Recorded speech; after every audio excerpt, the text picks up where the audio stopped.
Hello, everyone, and welcome. Thank you for joining us today. It's a pleasure to present clinical trial updates in ALS. My name is Sabrina Paganoni, and I am a physician investigator working at the Healey Center for ALS at Mass General. Today, I'm going to cover two topics. I'm going to talk about the AMX0035 clinical development program, and I'm going to talk about the HEALEY ALS platform trial. And in terms of what I really want to share with all of you is I want to share what's new, why this matters, and how you can get involved with both programs. So let me start by talking about the AMX0035 clinical development program. AMX0035 is a new investigational product for ALS, and it's the combination of two compounds known as PB, or sodium phenylbutyrate, and TERSO. TERSO reduces mitochondrial dysfunction, and PB reduces ER stress. And studies in preclinical labs have shown that the combination of the two has neuroprotective properties in models of neurodegenerative disease, including ALS. Because of the promising results in the lab, we were excited to partner with Amylyx Pharmaceuticals, which is the pharmaceutical company that manufactures AMX0035, to test the drug in people with ALS. And now I would like to explain what studies we have done already and what studies are about to start to test the safety and efficacy of AMX0035 in ALS. Before we go there, I just wanted to present a brief overview of what a typical clinical development program looks like in general, because this is important to know in terms of background information for those of you who may be new to this topic. In general, a clinical development program typically includes 3 phases. So we start with phase 1, which are typically small studies to test the safety of a drug. Then we move on to phase 2 studies where we test multiple things, including safety, dosing, biomarkers, and efficacy. Then typically we proceed to a phase 3 trial to get more information about safety and efficacy. And typically it's at this time that the drug is submitted to the FDA for approval. And after approval, there is post-approval surveillance, also known as phase 4 studies, where the effect of the drug is monitored in thousands or millions of people who take the drug after it goes to market. Now, normally, we follow these 3 phases. However, there is the possibility of submitting a new drug for FDA approval after phase 2 trials or phase 2 to 3 trials if the results are particularly robust. And then obviously after a drug is submitted to the FDA will have to review the application and then decide if the drug is approved or not. Again, this is just a general framework to keep in mind to understand the next few slides. So let me tell you more about the AMX0035 clinical development program. So this clinical development program did not include a phase 1 study because the individual components of the drug, PB and TERSO, were already known to be safe as individual compounds. So we could move to a phase 2 study. The name of that study or trial is CENTAUR, and we completed it recently, and that provided a lot of important data. Now, we are also about to start a larger phase 3 trial of the same compound known as PHOENIX.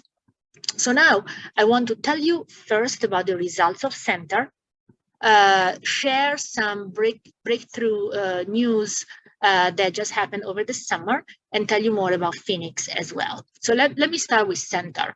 So the CENTAUR trial was a fantastic collaboration in the ALS community. We at the NGH partner with many wonderful clinical sites, 25 sites that enrolled participants, including 2 sites in the Philadelphia area. And we partner with Amylyx Pharmaceuticals, the manufacturer of the drug, who's the sponsor of the trial, and partner with the ALS Association, ALS Finding a Cure, to design a trial that would also provide as much information as possible about this drug. And we're very grateful to participants, their friends and families who provided incredible contributions, and it's because of their generous efforts and participation that we collected incredibly important data about AMX0035. 137 people with ALS participated in the trial, in the CENTAUR trial. Their average age was 57. They were about 1 year since initial symptoms. A quarter of them had bulbar onset, meaning that their first symptoms were problems with speech or swallowing. And the majority of participants were already taking standard of care medications for ALS, Riluzole, Edaravone, or Radicava, or both. So this means that the results that we saw were seen on top of standard of care, because again, the majority of participants were already taking standard of care medications. In the CENTAUR trial, we evaluated the following objectives. We wanted to test the effect of AMX0035 on physical function, and we assessed that over a 6-month period. We wanted to know the effect of AMX0035 on survival, long-term, up to 3 years, and we wanted to confirm that AMX0035 is safe. The CENTAUR trial results have been published in 2 papers. The first paper described the results on safety and physical function and was published in September 2020 in the New England Journal of Medicine. And the second paper was published in October 2020 about the survival results. It was published in Muscle and Nerve. I would like to note that both papers are available open access. What this means is that you can read the full text of the papers and all the supplementary information, and you can go on the website of the journals to read the entire manuscripts. You can also watch webinars that I gave in the past to describe the detailed results of these papers and of the trial, and the webinars have been recorded and available on the NEALS website. The study design was as follows. We randomized 137 people with ALS 2-to-1 active to placebo, and the placebo-controlled portion of the trial was 24 weeks, or about 6 months. The primary efficacy endpoint was the ALS Functional Rating Scale, or ALS FRSR. What this means is that we assigned people with ALS in a random fashion to either active drug, AMX0035, or placebo, and we measured their function over a 6-month period using a questionnaire known as the ALS FRSR. At the end of the 6-month randomized trial, we gave all participants who completed the study on study drug the opportunity to continue on active drug on AMX0035 long-term, up to 3 years after initial randomization. These are the summary of the results. This is the summary of the results. So first of all, over the first 6 months of the trial, in the double-blind period of the trial, we measured function, and we saw a difference between active and placebo, meaning that people who received active drug did better in terms of retention of physical function, at higher scores. They had higher scores on the ALS FRSR, indicating that they were more independent with activities of daily living. When we followed the participants long-term, what we saw was that the people who were originally assigned to AMX0035 lived longer, over 6 months longer, than people who were originally randomized to placebo. And throughout all of this, the drug was safe and well tolerated. A small minority of people had some gastrointestinal side effects, such as nausea, diarrhea, or abdominal discomfort. So as you can see from the results, the drug doesn't stop the disease, and it does not reverse the disease. However, treatment with AMX0035 in the CENTAUR trial resulted in clinically meaningful changes in terms of better function and longer survival in people who were assigned to AMX0035 compared to placebo. So where do we go from here? So what's new is that over the summer, in the United States, Amylyx announced the intention to submit a new drug application to the FDA based on CENTAUR data.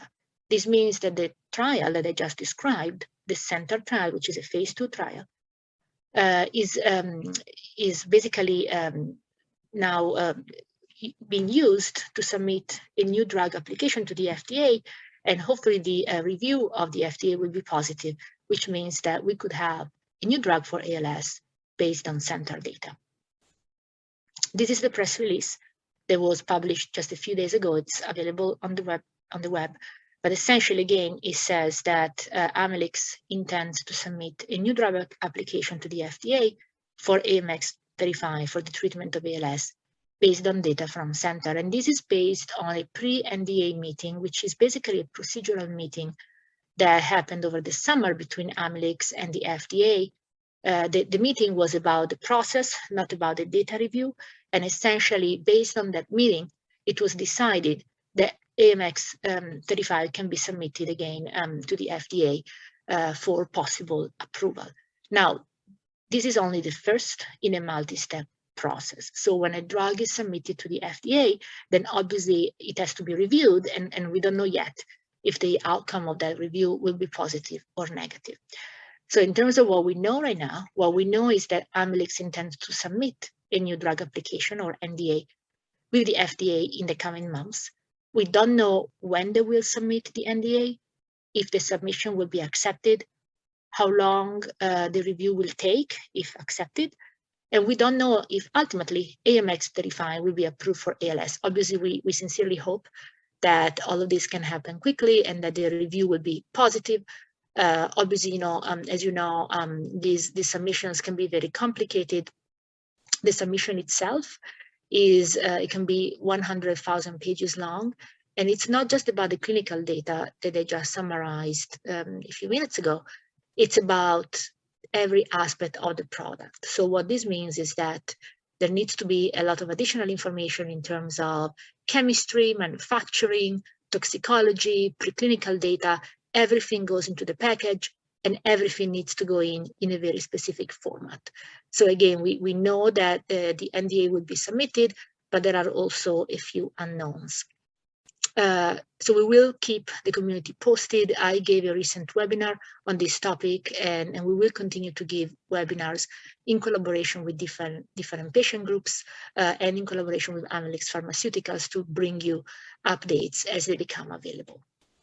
One piece of good news that I want to share is that just a few days ago, Amylyx Pharmaceuticals announced that they donated clinical trial data and participant samples from CENTAUR to help advance science in ALS for future treatments and discoveries. So specifically, Amylyx donated clinical data to the Prote database, which is the largest clinical trial data set for ALS, and also donated thousands of samples to the NEALS Consortium biorepository for the purposes of sharing this data freely with researchers worldwide for future discovery.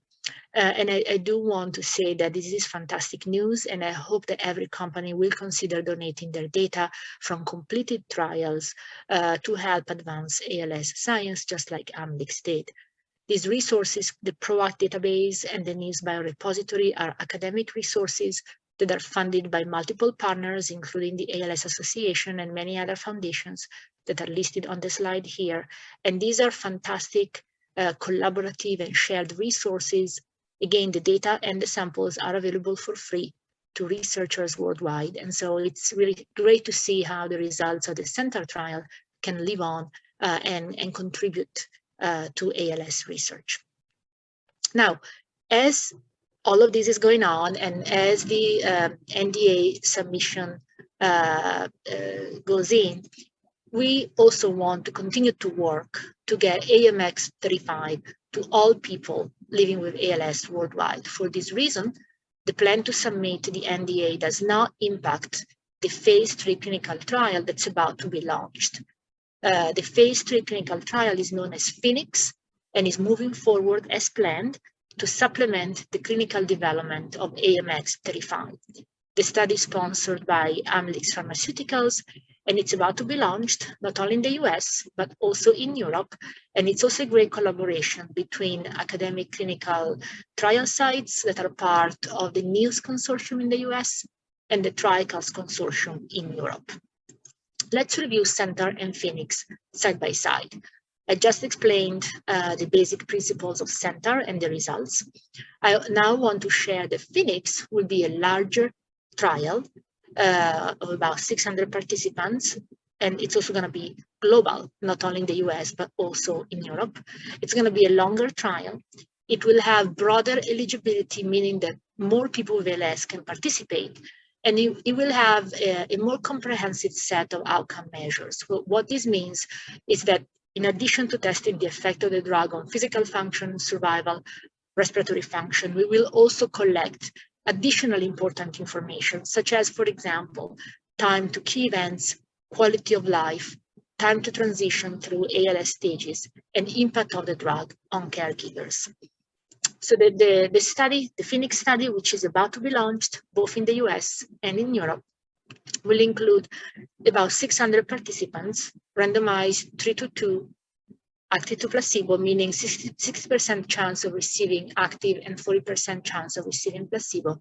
At the end of the trial, people who complete 48 weeks of the randomized phase will be eligible to receive AMX0035 after the trial. So this is a similar paradigm to what we saw in CENTAUR, where after the randomized period, there was an open label extension. The study will enroll in 12 countries, about 65 sites, including the US.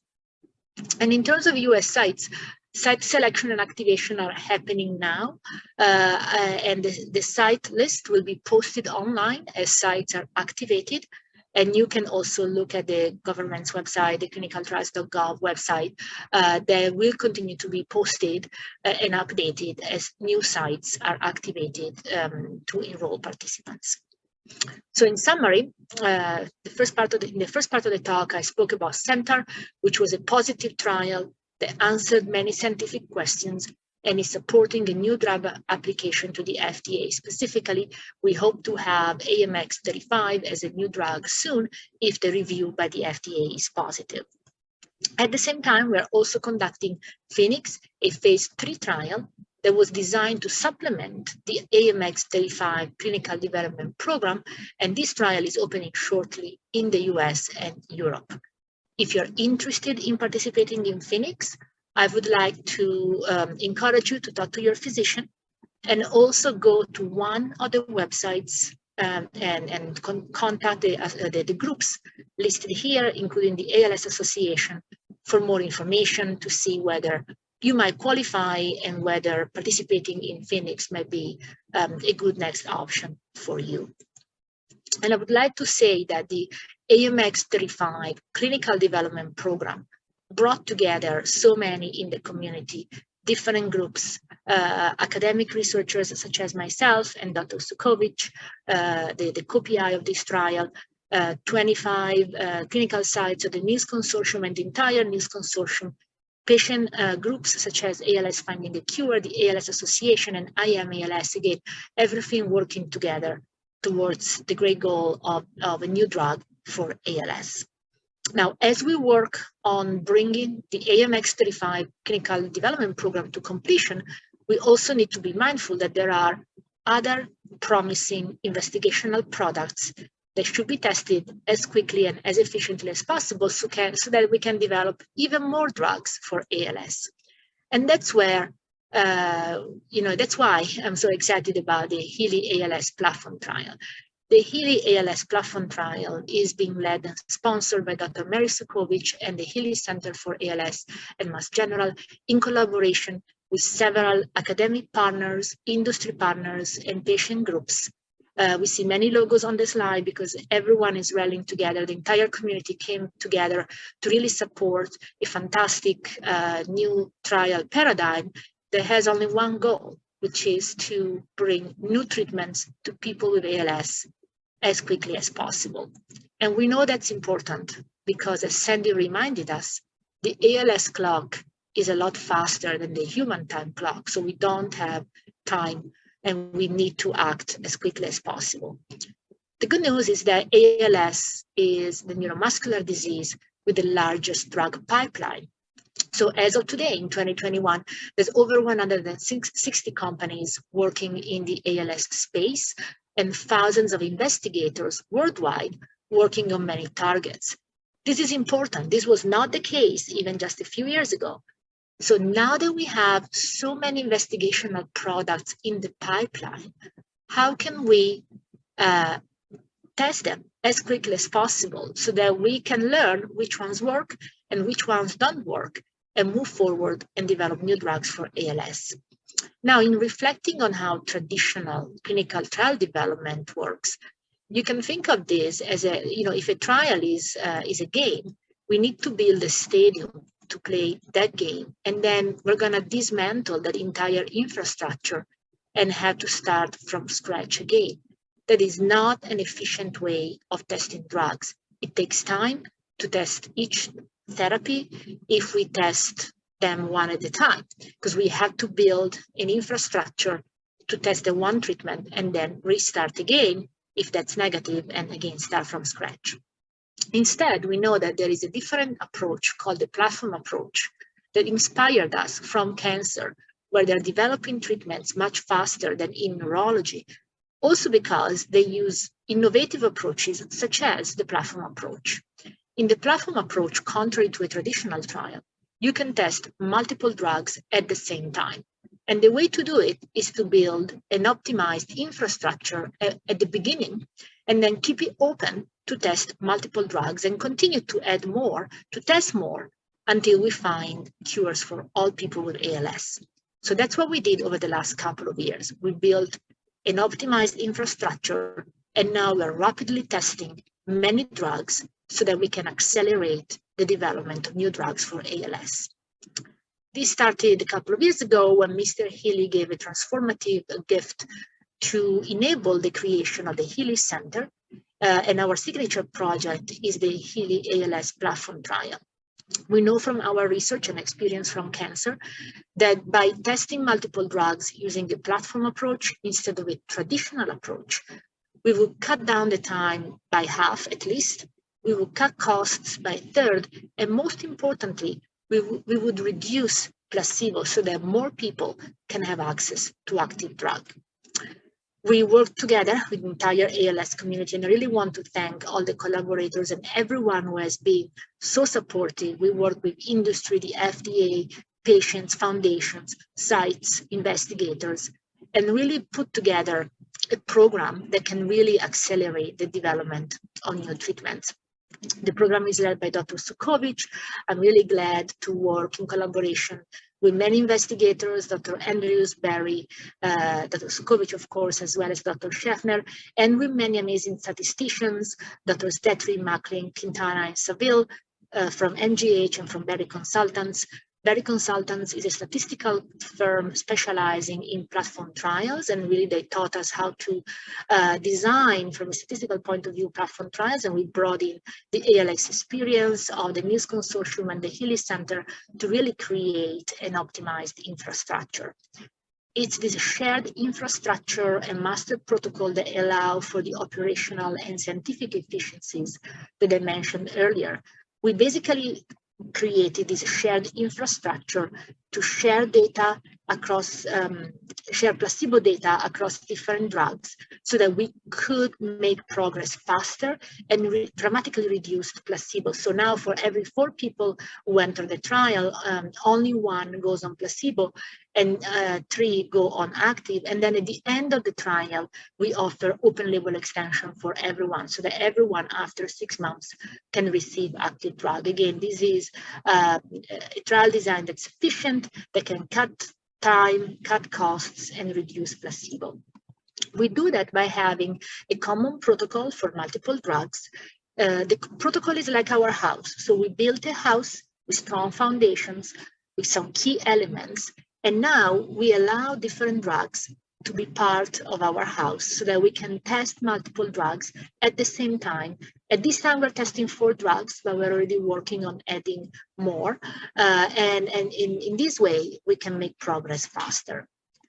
by using this shared infrastructure, we can also learn together. We are developing new biomarkers and other exploratory endpoints. We're using digital biomarkers, we're using smartphone apps and home spirometry, different tools so that we can test how people do, not only in the clinic, but also at home, so that we can really develop new ways of doing trials and learning together. So all the learnings that we are accumulating as part of this trial, we intend to share them. We're going to continue to contribute to common knowledge, common biorepositories, common clinical trial data sets. As I mentioned earlier, there's different collaborative efforts that we're going to contribute to so that we can also, with this trial, not only test drugs, but also contribute to the science. At this point, we are testing 4 drugs. The 4 drugs that we're testing right now are listed on the slide: Leucoplan, Verdiperstat, CNM-Au8, and Pritopidine, but we're already working on adding the next few drugs. As of right now, we have hundreds of people who are in the trial. As of last week, we had over 700 individuals who signed informed consent. Over 500 have been randomized within a regimen to active or placebo, and over 200 have already completed the placebo-controlled trial, have entered the open label extension. Again, we are splitting the numbers. Among 4 drugs, regimen A, B, C, and D. Regimens A, B, and C started first, and they're now almost fully enrolled. So we're really getting to the completion of enrollment for the first few regimens, and we will announce over the next few days when the enrollment has been completed for all 3. And then regimen D is also making great progress. The only reason regimen D is not fully enrolled or not getting close to that yet is simply because they started 6 months later. But as soon as we're fully enrolled for A, B, and C, we will be able to enroll rapidly for D as well. We keep the entire infrastructure organized by basically leveraging an efficient governance structure. I have it here on the slide. I just want to say this is a fantastic collaboration with so many in the community, and I would like to thank everyone who is contributing. So essentially, we opened the trial in 2020, and we're changing the pace of drug development. The results for the first investigational products are expected in 2022. And we expect to launch a few regimens, new regimens every year, again, to continue to test as many drugs as possible, as quickly as possible.